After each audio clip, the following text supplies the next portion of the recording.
माने welcome two movie शूवी करते हैं आपस में पॉजिटिव सा नमस्कार। अगर मैं आपको एक ऐसी सीरीज के बारे में बता दूं जिसके अंदर ऐसा बोला जाए कि इसका टाइटल है 1000 बेबीज, और एक आपको ऐसे क्रेडल जाके जहां पर बच्चों को सुलाया जाता है ऐसे दिखाना शुरू कर दूं जिसके अंदर कोई नहीं है, तो आपको लगेगा ये सारे बच्चे तो मरे हुए होंगे, किसने मारा इसको, वो भी 1000 बच्चों को, तो आपका दिल दहल जाएगा। फिर उसके बाद बोलो आपको नीना गुप्ता दिखेंगे, लेकिन एकदम पागल संकी से अवतार के अंदर। तो और ऊपर से मैं आपको ये भी बोल दूं कि भाई पता है आपको, ये जो सीरीज मैं आपको बता रहा हूँ ट्रूली जो है ना मलयालम वर्ल्ड से आ रही है। तो आप बोलोगे कि ठीक है यार, मलयालम सिनेमा तो बहुत ही ज्यादा सस्पिशियस सा होता है, सस्पेंसफुल होता है, जरूर देखने का। तो 3 रीजन ही अपने आप में इतना ज्यादा जबरदस्त बन जाते हैं कि आप बोलते हो कि पहले तो मैं ट्रेलर चेकआउट कर लेता हूँ। ट्रेलर चेकआउट करने लगोगे तो इतनी ईरी सी फीलिंग आएगी, फिर आप सीरीज के अंदर घुस जाओगे। सीरीज के अंदर घुसोगे तो आपको पहले सीन से ऐसे ग्लू हो जाओगे, क्योंकि आपको लेके जाया जाएगा वुड्स के अंदर, एक सुनसान से जिसे कहते हैं ना फॉरेस्टी एरिया के अंदर। आपको एक ठीक ठाक सा घर दिखेगा और 10-12 साल पुरानी कहानी दिखाई जाएगी, जहां पर एक मोहतरमा यानी कि थोड़ी सी पगलाई हुई नीना गुप्ता दिखेगी। वैसे तो इंटेलिजेंट है, पता नहीं दीवारों पे क्या क्या लिखते रहती है, और लिखते लिखते अगर उसका पेन की इंक खत्म हो जाए तो अपने बच्चों को जो वो चीखे मारती है कि भाई मेरी ये पेन की इंक खत्म हो गई, मुझे तो ये लिखना है दीवारों पे। वो दीवारों पे क्या लिख रही है, ऐसा क्या उसने किया है, और हर जो चीज वो लिख रही है ऐसा नहीं कुछ साइंटिफिक फॉर्मूला है, वो उसको ब्रैकेट कर देती है, और ब्रैकेट करने के बाद एक और चीज लिखती है, फिर उसको ब्रैकेट कर देती है। तो बक्से बनाई जा रही है, ये बक्सों में अलग अलग कहानियां किस चीज की हैं, और ये 1000 कहानियां तक पहुंच रही है। तो कहीं ना कहीं जो लिंकेज है वो भी पहुंच जाता है इसके साथ। लेकिन ऐसा नहीं कि मोहतरमा से रिलेटेड ही कुछ ना कुछ है, उसके जो बेटा है उसके अंदर भी काफी सारी चीजें निकलती हैं, और जो कहानी है 10-12 साल आगे जाती है उसमें और चीजें निकलती हैं।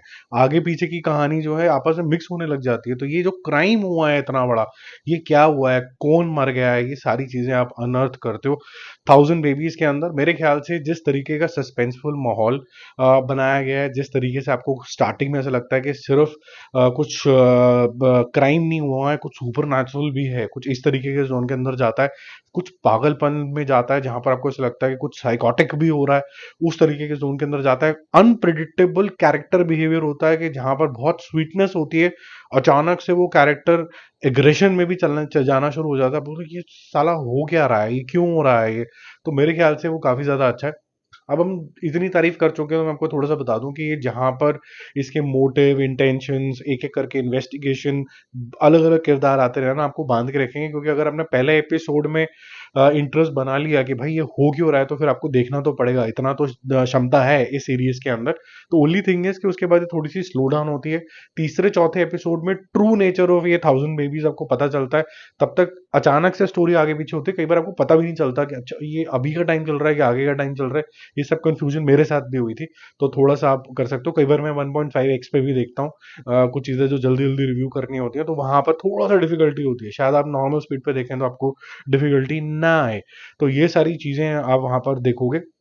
दूसरा, मुझे ऐसा लगता है कि जो लार्जर इंटेंट है इसका, जो क्राइम का लार्जर इंटेंट है, ये शायद आपने कहीं ना कहीं सुना हुआ होगा, लेकिन इसकी जो प्रेजेंटेशन है वो बहुत अलग है। जिस तरीके से इसकी नरेशन स्टाइल है, जिस स्क्रीन प्ले का रूपांतर दिया जाता है, वो बहुत ही बेहतरीन है। सिनेमाटोग्राफी नेक्स्ट लेवल की है। जिस तरीके से इन्होंने ईरी फीलिंग बनाई है, स्टार्टिंग के अंदर पेड़ दिखाए हैं, जिस तरीके से घर दिखाया है, एक तो ये जो रियलिज्म है ना, ये मुझे को बहुत अच्छा लगने लग गया मलयालम सिनेमा के अंदर और अब ये वेब सीरीज के अंदर। क्योंकि ना एक्सेसिव यूज का ये होना शुरू हो गया है, वीएफएक्स का, अननेसेसरी सीजीआई का, इसकी जरूरत नहीं है।